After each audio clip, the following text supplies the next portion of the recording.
One kembali hadir ke hadapan Anda, pemirsa. Kami ingatkan pada Anda untuk bisa berinteraksi langsung bersama dengan kami. Kami tampilkan nomor teleponnya di layar kaca Anda. Jangan ragu-ragu kemudian untuk menambah dan juga daftar curhatan-curhatan para umat ini kepada Bang Daniel, nanti akan siap dicatat dan juga dicarikan solusinya untuk Anda, pemirsa. Tapi sebelumnya, Bang Daniel, sebelum kita berbincang lebih lanjut lagi, karena kalau kita lihat ini memang banyak sekali kemudian fokus masyarakat terkait dengan ibadah haji ini, karena ini kan hajat orang banyak, betul Bang?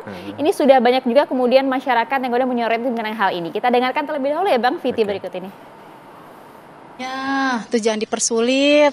Satu, jangan dipersulit. Yang kedua ya jangan adanya calo-calo yang bikin oknum-oknum jadi malas untuk, kan ada banyak kebohongan-kebohongan tuh. Kita udah ibaratnya udah menabung untuk segera, iya jadi persulit macam-macam lah, macam lain nggak tahunya uangnya nggak ada, dibawa kabur sama orang tersebut. Nah kalau bisa ya lebih waspadain lagi gitu. Kayaknya itu terlalu lama ya, kan kita nggak tahu umur gimana gitu kan. Kalau bisa mah lebih maju lagi. Kemarin udah 10 tahun, kayak terlalu lama, malah sekarang jadi 20 tahun. Ya kan kelamaan atuh Neng, kelamaan ya kan. Coba sekarang kalau misalnya umur 60 tahun daftar, ya kan buru mati, buru meninggal ya kan. Kadang-kadang kan yang umurnya masih muda berangkat, yang udah tua nggak berangkat. Ya kan percuma, menurut saya mah percuma daftar haji kalau sudah 60 tahun.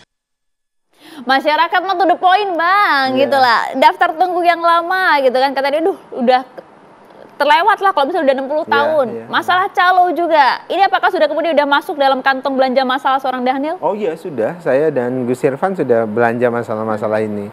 Terutama tadi yang nomor 2 ya, masalah calo dan segala macam.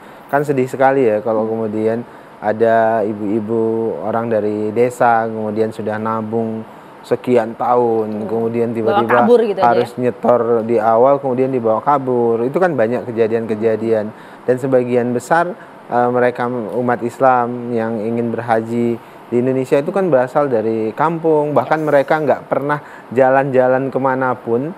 Satu-satunya perjalanan jauh mereka itu adalah naik haji. Kali pertama mereka naik pesawat juga pas naik haji gitu. Itu banyak yang begitu. Akhirnya juga kalau kemudian di sana yang banyak tersesat, butuh panduan yang relawan yang banyak, itu fakta gitu. Artinya mengelola, makanya saya di kepala saya, bahkan saya selalu diskusi dengan istri saya, ini kita ngurusin benar-benar rakyat Indonesia yang jangan dimaknai mereka punya uang, tapi karena memang semangatnya itu pengen memenuhi tanggung jawab rukun Islam yang nomor 5 itu sebagai simbol kesempurnaan sebagai muslim.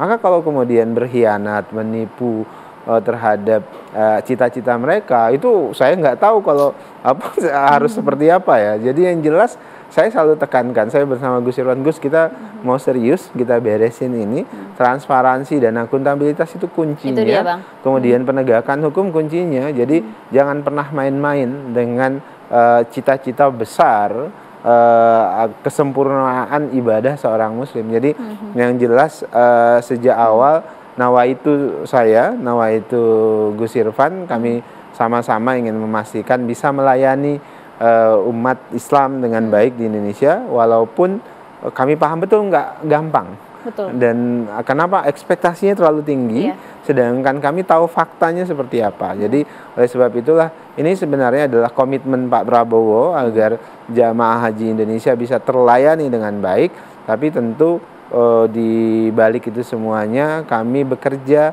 di tengah ekspektasi yang sangat tinggi. Ya, karena kemarin saja kita lihat bagaimana penyelenggaraan haji hingga kemudian DPR harus membentuk pansus, Bang. Ya.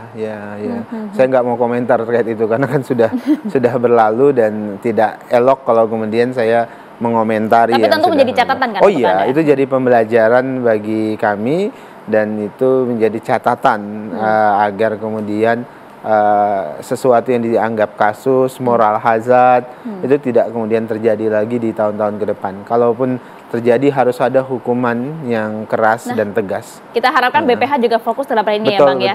Sanksi-sanksi dan juga kebijakan akan dibentuk. Baru 3 hari bekerja sudah banyak catatan dan juga kantong masalah yang sudah dibawa ya. Kita tambah lagi Bang. Bersiaplah Anda. Sudah ada telepon yang masuk. Halo, assalamualaikum.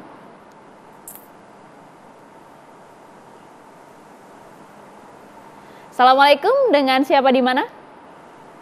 Waalaikumsalam warahmatullahi wabarakatuh. Dengan Dian di Mataram, Nusa Tenggara Barat. Terima NTB. kasih. Assalamualaikum Bu Dian di NTB. Monggo silakan pertanyaannya. Dari Mataram, Nusa Tenggara Barat. Silakan pertanyaannya Bu. Pertama, selamat buat Pak Dhanil. Iya Bu. Saya singkat saja, pengalaman saya, alhamdulillah tahun kemarin saya berangkat, alhamdulillah.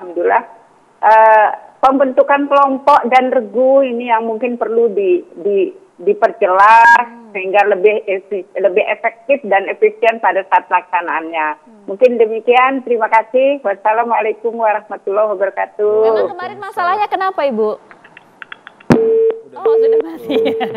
Tapi paling tidak ini sudah masuk dalam radar Anda nggak Bang? Ini kan teknis sekali ya di lapangan segala macam. Tapi memang yang hal-hal seperti itu yang diperhatikan oleh jamaah haji. Makanya saya selalu bilang nanti proses rekrutmen para petugas haji itu harus benar-benar mereka yang berkomitmen.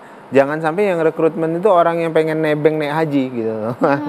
Kan ada juga yang begitu. Jadi jangan sampai kemudian dia yang minta dilayani gitu. Jadi harus dipastikan mereka yang direkrut itu adalah mereka yang punya komitmen untuk melayani jamaah haji kita, dan itu penting. Iya, bahkan sudah diatur kelompoknya di sini, tiba-tiba pada saat di Tanah Suci kelompoknya beda, Bang. Itu kan gini, ini kan terkait dengan tadi saya sebutkan istilah komitmen, bahwasannya kita harus jadi pelayan mereka yang naik haji. Jangan-jangan secara fikih kita yang melayani segala macam itu berpahalanya luar biasa gitu kan. Makanya doktrin atau sebutlah nilai-nilai yang seperti ini harus diperkuat nanti ke teman-teman yang akan jadi petugas haji. Sehingga sampai kejadian-kejadian seperti yang disampaikan Ibu dari Mataram tadi itu terulang terus-menerus. Iya, karena kan tugas Anda di sini memang cukup berat ya Bang, bersama dengan Gus Irfan, tidak hanya kemudian memastikan bahwa proses keberangkatan dari ratusan ribu masyarakat ini setiap tahunnya berjalan dengan lancar, aman, tapi juga nyaman di sana. Betul. Jadi yang kita urusin itu kan hampir 200.000 lebih. 221.000 misalnya kuota tahun ini. Jadi itu tidak mudah. Ya di tengah tadi saya sebutkan kelompok masyarakat yang naik haji ini kan tadi ibu-ibu, bapak-bapak yang dari desa, mereka naik haji, nabung setiap hari, kemudian itulah kali pertama mereka berjalan jauh, itulah kali pertama mereka naik pesawat, itulah kali pertama mereka lihat negeri di luar Indonesia. Jadi tugasnya jadi berat. Makanya bagi para petugas ya itu ada tugasnya harus ngayomi, tugasnya harus melayani, dan tugasnya juga harus memastikan tadi saya dia punya integritas yang tinggi. Jadi ketika ikut di petugas haji itu ya komitmennya ingin melayani, komitmennya bukan pengen nebeng naik haji gitu kira-kira. Saya selalu wanti-wanti terkait itu. Oke, kita penasaran yang menunggu gebrakan apa yang nanti akan dibuat oleh Badan Penyelenggara Haji, yaitu Gus Irfan dan juga Bang Dhanil selama ya paling tidak beberapa hari terakhir ini kita akan tunggu ya, bahkan sudah mulai langsung bekerja kan tentunya. Oh iya, kan sekarang kami harus merapikan SOTK, birokrasi SDM dulu lah ini ya. Sekarang ini kami lebih repot dengan proses restrukturisasi dan institusionalisasi kelembagaan BPH ini. Jadi kami fokus di situ, sementara persiapan penyelenggaraan hajinya kan sudah sedang berlangsung ya. Nah itu dia yang saat tahun 2025 ini berarti yang handle siapa Bang? Iya, ada Direktorat Jenderal Haji yang kan sudah ditangani sejak awal kan. Jadi setidaknya ada dua hal ya, kami di BPH sekarang melakukan tugas-tugas institusionalisasi terhadap BPH, artinya struktur organisasi, SDM semuanya.